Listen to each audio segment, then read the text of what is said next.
This is a video going over the vertebra. Remember, when we are looking at the vertebra, we have 7. I'm going to pull in a picture from your lab manual here since I don't have a full skeleton. We're going to have 7 cervical vertebrae, 12 thoracic, 5 lumbar, and then the sacrum and the coccyx.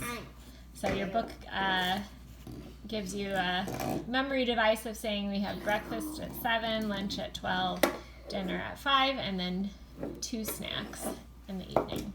So we're going to start with the cervical vertebra. Our first 2 cervical vertebrae are a little bit special, and in this video they're actually attached together, but in lab they might be separate from each other. So the first cervical vertebra, this one here, is called the atlas, and it rests on top of the second cervical vertebra, the axis. So if you know the Greek, I think it's Greek. Yeah, there's no head now. The Greek god Atlas held up the earth. So the atlas is going to be holding up our skull, and then it rotates on the axis. And these 2 vertebrae are special because this rotation of the axis, the atlas on the axis, makes up the pivot joint in our neck.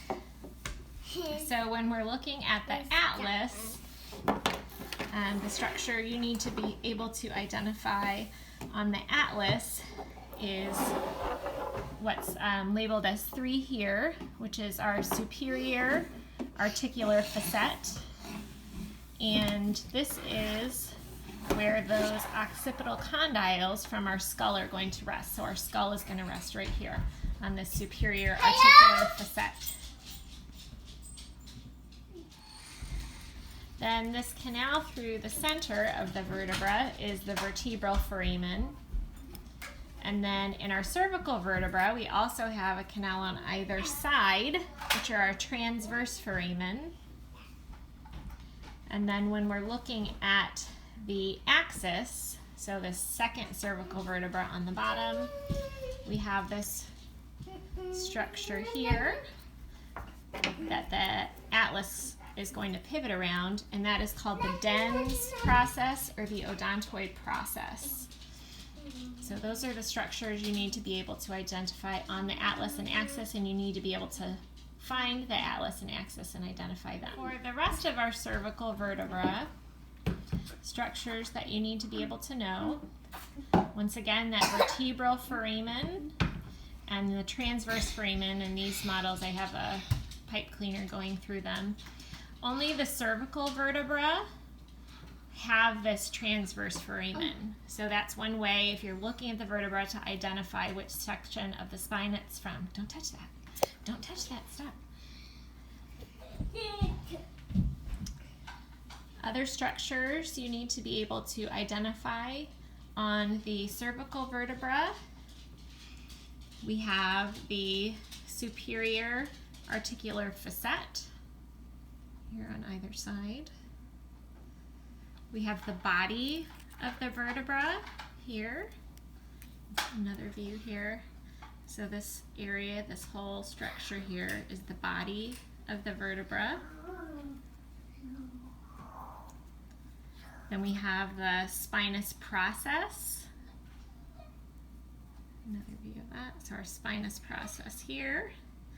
And that's, if you run your hand or your fingers down your spine, what you're feeling are these spinous processes.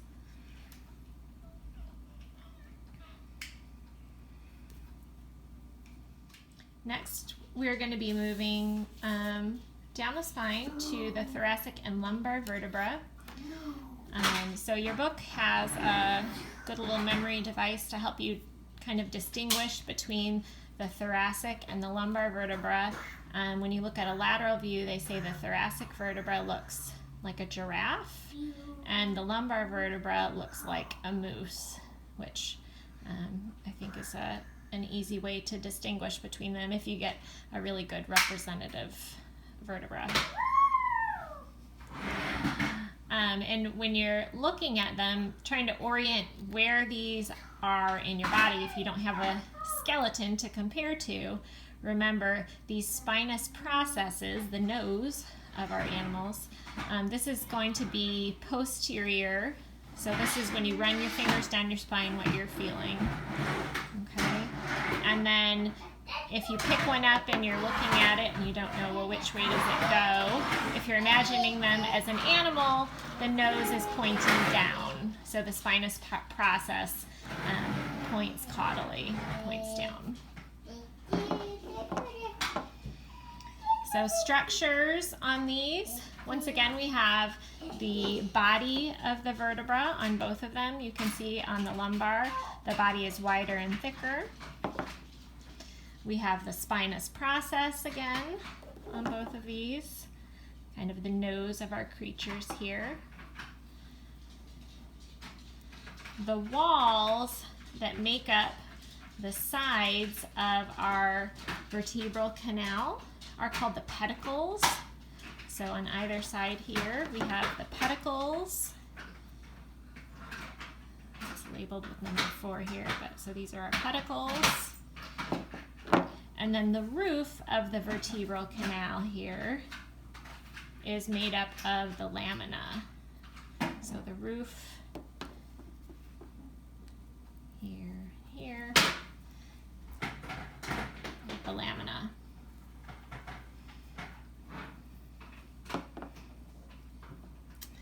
Let's see, other structures that we want you to know. So projecting transversely from either side. We have our transverse processes. So these are transverse processes.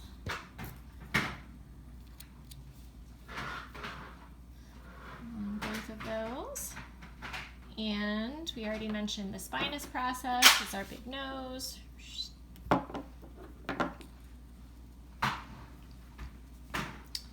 Then we also have the superior articular process.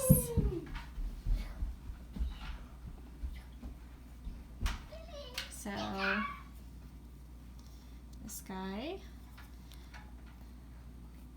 this part, sorry, I'm trying to point at things while I'm looking through my phone camera. So our superior articular processes, if you remember, we've got our nose is facing inferiorly or down, then our superior processes are going to be on top. Same thing for this guy, so our superior processes. And then, if these are our superior, then our inferior processes are going to be projecting down below on either side. Same thing on our thoracic, although it's not as impressive looking. So these processes that are projecting.